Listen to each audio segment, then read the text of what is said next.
بسم الله الرحمن الرحيم. باب يهدي إلى أقربهم بابا.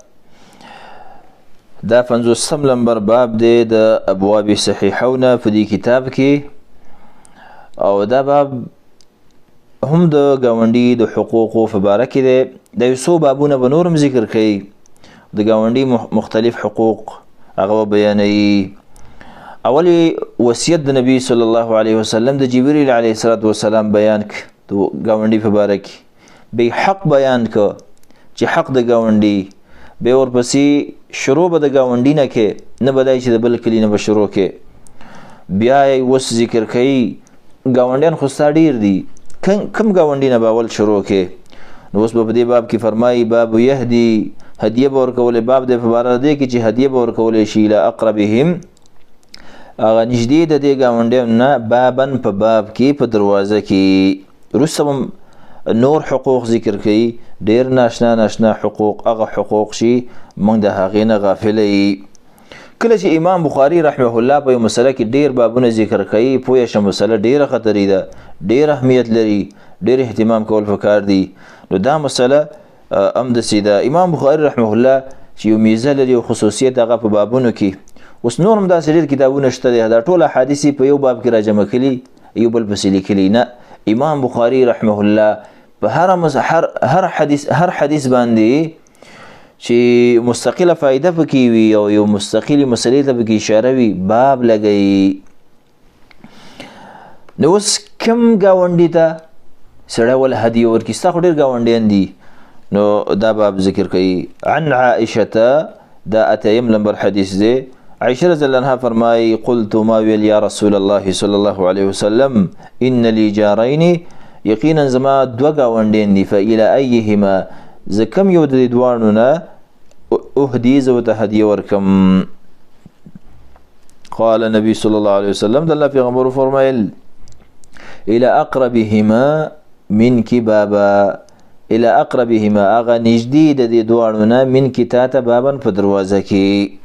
نو په دې حدیث کې دا ادب موږ ته بیان شو چې کوم ګاونډي دروازه موږ ته ډېره نږدې وه، هغه اول حقدار دی چې هغه سره احسان سړی وکړي، بیا ورپسې چې بل ګاونډي. دا څومره ښه ښې مسلې دي، مهمې مسلې دي چې د الله پیغمبر علیه الصلاة والسلام بیانوي.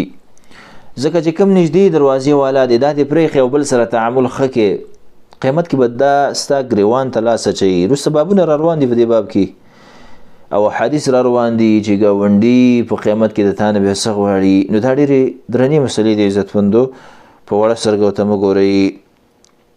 حدیث کې به فایده وي چې هر کله څومره ګاونډي نږدې وي، هغه اولا وي او ډېر حقدار وي په نیکۍ سره د بل نه. همدغه رنګې حدیث کې به اشاره وي چې باید سړی نیکو اعمالو کې، ښه کارونه کې اعلی اول وکي، افضل وکي، مبذول فریدي.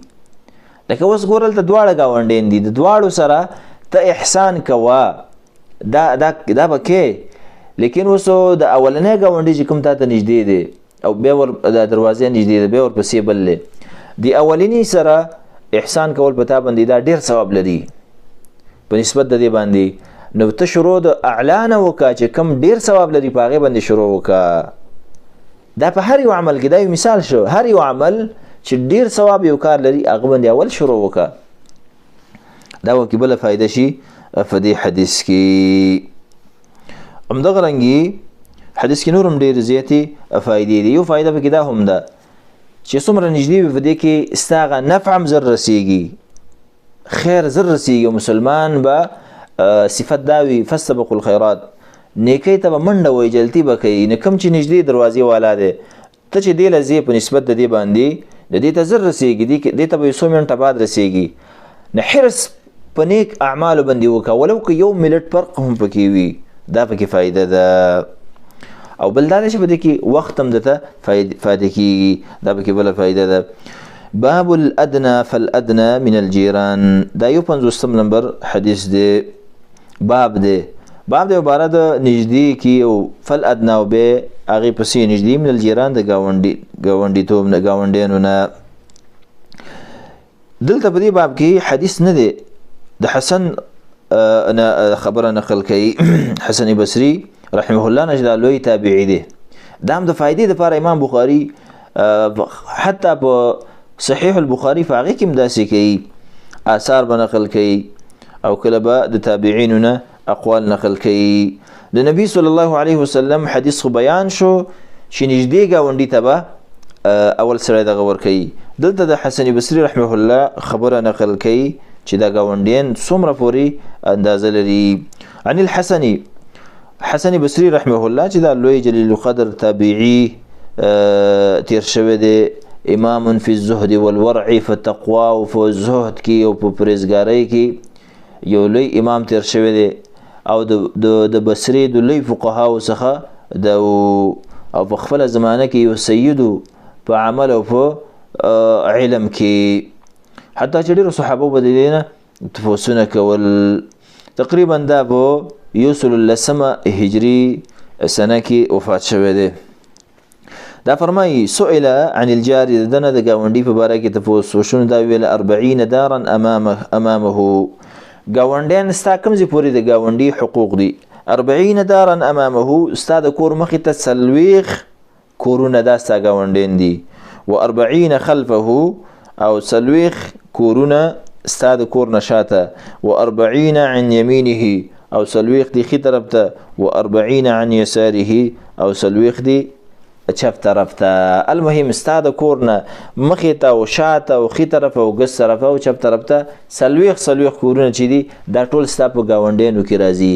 اوس دا لازم ده چې خامخا به ته دی سره احسان کې نه چې څونه دی وس وشو که ستا وس صرف دونه چې یو کس خیر ورسه نه ماغې ته ورسوه چې کوم ستا دروازه یې تا ته اول ډېره نږدې که دوه دې وس وشو بیا ورپسې درې دې وس وشو بیا داسې خل مهم دا ټول ستا ګاونډیانو کې راځي به چې ستا په نظر کې وي.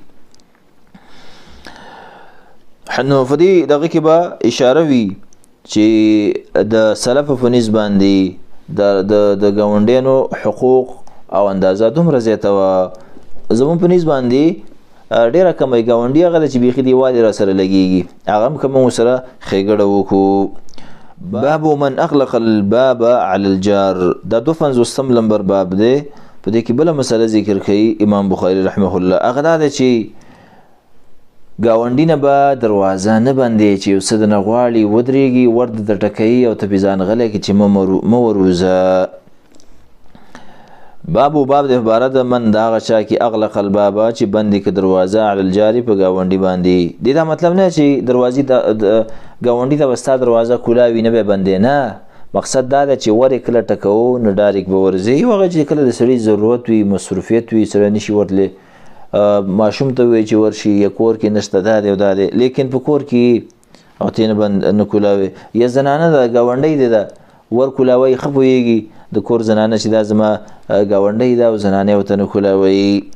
عن ابن عمر عبد الله بن عمر تنه فرمایي لقد اتى علينا زمان يقينا ويرال فمن باندې دسي زمانه او قال حين او يا دسي وقت وما احد احق بديناره هس يتنو احق بديناره ودرهمه چا غډیر حقدار په خپل دینار باندې او په خپل درهم باندې من اخيه المسلم د ورور مسلمان. مطلب دا دی چې دا پیسې به د ورور مسلمان نه ورته خوږې نه وي خوږ به ورته مسلمانو. ثم الان الدینار وی بیا اوس چې کومه ده دا ګوره عبدالله بن عمر خپله زمانه یادوي چې صحابي دی د صحابیت په زمانه کې وی اوس دینار او درهم احب الى احدنا ډیر خوښ دی الى احدنا یو تن زموږ نه من اخیه المسلم د ورور مسلمان. افسوس دا ده چې دا عبدالله بن عمر تنهو په خپله زمانه کې داسې افسوس کوي د زموږ زمانه خو د افسوس تم پسې افله ده. مونږ یو چې عبدالله بن عمر تنهو تا دا تمنا ارمان کړی دی افسوس یې کړی دی چې زموږ په زمانه کې د مسلمان نه سړي ته د روپۍ خوږې دي. مونږ یو زموږ په زمانه کې خوږوالی څه کوي چې په روپۍ باندې سړی وژنو دې حد ته مونږ رسېدلی زموږ اسلام دې حد ته رسېدلی دی. دا خو به ډېره اسانه وه په دې به مونږ خوشحاله وی چې مسلمان ایمان دی حد ته رسېدلی وی چې صرف روپۍ ورته مسلمان نه خوږه وه نه، بلکې موږ ډېر د هغې نه ښکته تللي. هغه دا ده چې په روپۍ باندې موږ مسلمان وژنو. خپله روپۍ څه کوي چې موږ ته د مسلمان نه غوره ده، بلکې په روپۍ باندې موږ مسلمان وژنو. د هغه بچیان یتیمان کولو ته موږ تیاري، ښځې کونډې کولو ته تیاري. همدغه رنګې د هغې د رزق د بچو د ماشومانو هغه د رزق سبب کټ کولو ته تیاري. د دې وجه باندې چې دغه روپۍ ته زه راوالم په دې خپله مرداره خېټه کې واچوم او د خپلو بچو خېټې پې مړې کړم. دا به زموږ څه حال عزتمندو تاسو سوچ کوئ. دا خبره ولې کوي؟ وروسته راشئ حدیث د نبي صلی الله علیه وسلم نه نقل کوي، وایي سمعت النبي صلی الله علیه وسلم یقول، ما د الله پیغمبر علیه الصلاة والسلام نه اورېدلي وو، وایي کم من جار، وایي څومره د ګاونډیان نه به وي متعلق بجاره، وایي ځانونه به ورپسې کلکلي، ځانونه به یې کلکلي بجاره په خپل ګاونډي پورې، یوم القیامت په ورځ د قیامت کې غوږ شي. یقول څه به وایي دا ګاونډي؟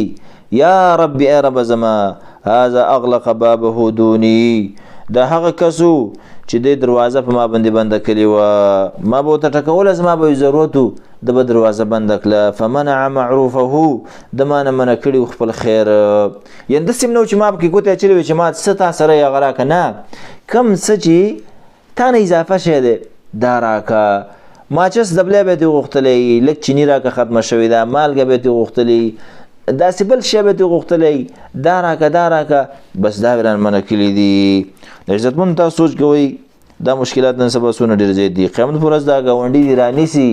ځکه موږ اول سر کې احادیث ذکر کړل چې په دې باب کې وصیت جبرئیل علیه السلام کړی دی او دا حق لري، دا حق واجب دی.